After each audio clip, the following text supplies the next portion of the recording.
लोकसभा चुनाव 2024 से पहले केंद्र के खिलाफ इंडिया गठबंधन ने रविवार यानी 31 मार्च को दिल्ली के रामलीला मैदान में एक रैली की।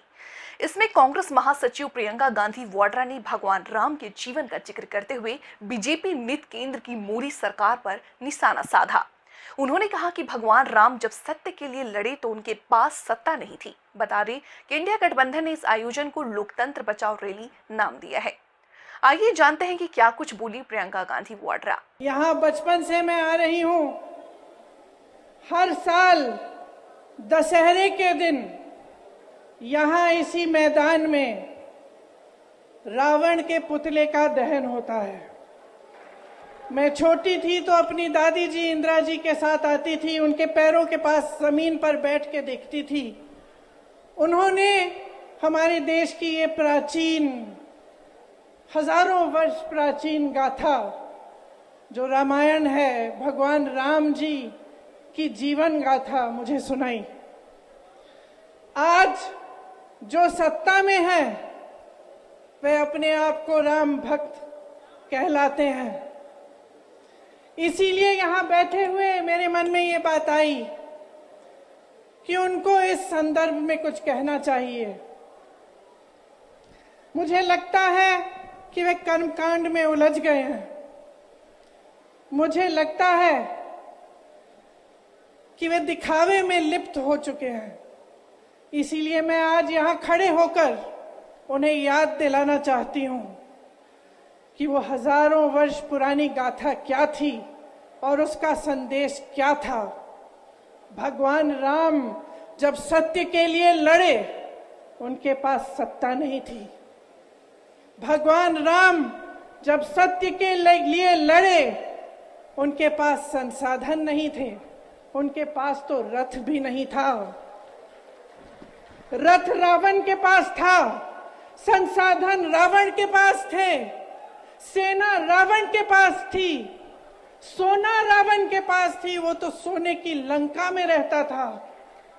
भगवान राम के पास सत्य था, आशा थी, आस्था थी, प्रेम था, परोपकार था, विनय था, धीरज था, साहस था और भगवान राम के पास सत्य था।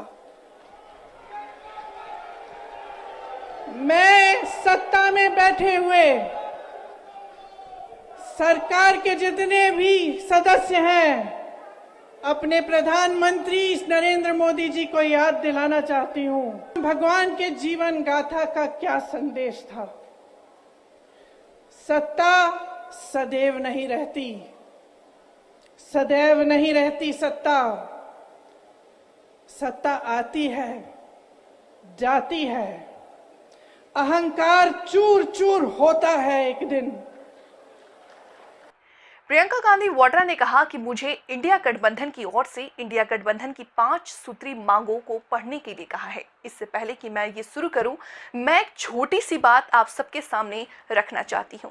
देखिए, दिल्ली वाले जनता है कि दिल्ली का सुप्रसिद्ध रामलीला मैदान, यहाँ बचपन से मैं आ रही हूँ। हर साल दशहरे के दिन यहाँ इसी मैदान में रावण के पुतले का दहन होता है। मैं छोटी थी तब दादी जी इंदिरा जी ने यहाँ आती थी, पैरों के पास जमीन पर बैठ के देखती थी। उन्होंने हमारे देश के ये प्राचीन, हजारों वर्ष प्राचीन गाथा जो रामायण, भगवान राम जी की जीवन गाथा मुझे सुनाई। उन्होंने कहा कि आज जो सत्ता में है वे अपने आप को राम भक्त कहलाते हैं। इसलिए यहाँ बैठे हुए मेरे मन में ये बात आई कि उनको इस संदर्भ में कुछ कहना चाहिए। मुझे लगता है कि मैं कर्मकांड में उलझ गए हैं। मुझे लगता है कि वे दिखावे में लिप्त हो चुके हैं। इसलिए मैं आज यहाँ खड़े होकर के उन्हें याद दिलाना चाहती हूँ कि हजारों वर्ष पुरानी गाथा क्या थी और उसका क्या संदेश था। भगवान राम जब सत्य के लिए लड़े तो प्रियंका गांधी ने कहा कि भगवान राम जब सत्य के लिए लड़े तो उनके पास सत्ता नहीं थी। भगवान राम जब सत्य के लिए लड़े तो उनके पास संसाधन नहीं थे, उनके पास तो रथ भी नहीं था। रथ रावण के पास था, संसाधन रावण के पास था, सेना रावण के पास था, सेना रावण वहीं सोने की लंका में रहता था। भगवान राम के पास सत्य था, आशा थी, आस्था थी, प्रेम था, परोपकार था, साहस था और भगवान राम के पास सत्य था।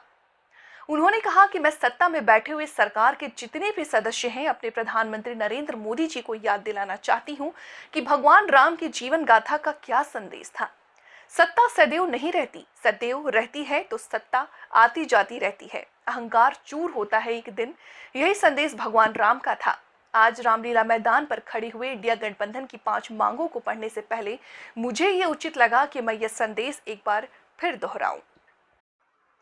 प्रियंका गांधी ने मंच से इंडिया गठबंधन की 5 सूत्रीय मांगे भी बताई। उन्होंने कहा, भारत के चुनाव आयोग को लोकसभा चुनाव में सम्मान और अवसर सुनिश्चित करना चाहिए। दूसरी मांग, चुनाव आयोग को चुनाव में हेराफेरी करने के उद्देश्य से विपक्षी राजनीतिक दलों के खिलाफ इनकम टैक्स, ईडी और सीबीआई द्वारा की जाने वाली बलपूर्वक कार्रवाई की रोकना चाहिए।